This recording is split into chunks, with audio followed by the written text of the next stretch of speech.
আসসালামু আলাইকুম। কি পরিমাণ বা কিভাবে যে অ্যাক্সিডেন্টটা হলো দেখে আমার ১ ঘন্টা আমি ছিলাম, অজ্ঞান ছিলাম। আসলে জয়দেবপুরে ঘটে যাওয়া রেল দুর্ঘটনায় এক পুলিশ অফিসারের হাত নেই, পা নেই।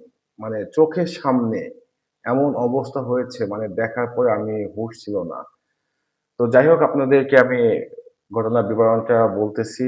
আর আমার ভিডিওতে কিছু জায়গায় স্কিপ থাকবে কারণ YouTube ব্লাড এটা গ্রহণ করবে না। তো ওইটা দেখে আপনারা বুঝে নিয়েন যে কি অবস্থা ছিল। আসলে এতটা ভয়াবহ অ্যাক্সিডেন্ট যে একটা পুলিশ অফিসার রেল ক্রসিং করতেছে, একটা ট্রেন হরেন দিচ্ছিল। তারপরেও আমি উপস্থিত ছিলাম ওখানে। মানে যখন ট্রেন তাকে ধাক্কা মারে বা পড়ে যায় তখন মানে আমি শেষ। তো যা আছে বিস্তারিত সেটা ভিডিওতে দেখতে পারবেন। ঘটনাটা হচ্ছে আজও ২০শে ফেব্রুয়ারি ভিডিও ছাড়তেছি। ১৯শে ফেব্রুয়ারি আপনার আমি সদরে গিয়েছিলাম। আমার একটু শারীরিক সমস্যার কারণে ট্রিটমেন্টের জন্য। আ তো ওখান থেকে আসার পথে আমার কোলে আমার ছেলে ছিল, ওকে নিয়েই গেছিলাম। তো ট্রেন দেখার জন্য আমার আমার বাপ ছেলে দাঁড়িয়ে আছি। তো এই ঘটনাটা ঘটছে, ভিডিওতে আছে দেখতে পারবেন।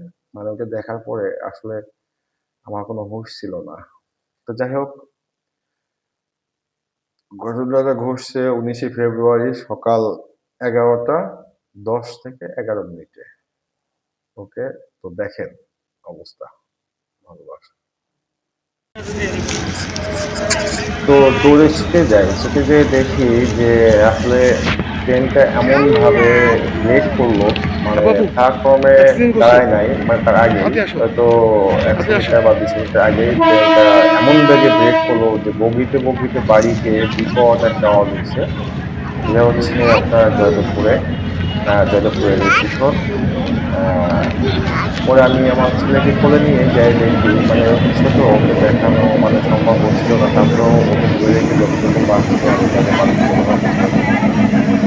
মানে এখানে ট্রেন হারানোর কোনো আমি দোষ পাচ্ছিলাম না। তো যাই হোক দোষ কি স্যার এটা একমাত্র আল্লাহই জানে আর প্রশাসন জানবে সেটা আমার আসলে না বলাটাই ভালো।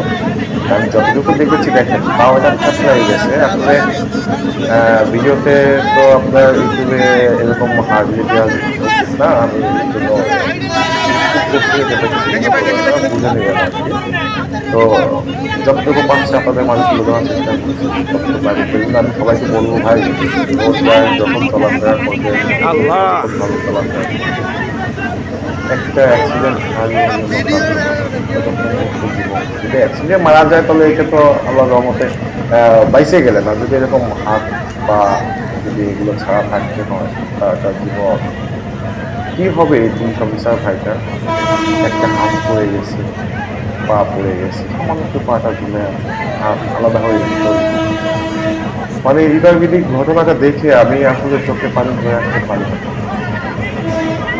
এমন অবস্থা হইছে মানে কি বলবো আপনাদেরকে ভাই আ আমি কখনো এরকম দেখি নাই। যে এতটা কষ্ট, এতটা সে জীবিত আছে, তার একটা পা নেই, হাত নেই, জীবিত আছে। কিন্তু তার মুখে কোনো ভাষা নেই। সে মানে ওই মুহূর্তটা, ওই বসে কষ্টটা কিভাবে তার কেমন লেগেছিল? কিভাবে এরকম হলো? মানে কি করতেছিল? মানে সে কি অনুভব ছিল তার ভিতরে? দেখেন বসা, হুশ আছে। আল্লাহই জানে, আল্লাহ তাআলা মহান সুবহানাহু ওয়া তাআলাই জানে যে তার ভিতরে কি চলতেছিল। তাকে এইভাবে জোর করে ধরে নিচ্ছিল। আমি বলতেছিলাম যে, "এত কষ্ট দিয়েন না। তো আরামে যান।" আমি ধরতাম, আমার ছেলে কোলে ছিল। ইস! আল্লাহ মাফ করো। এমন অবস্থা আল্লাহ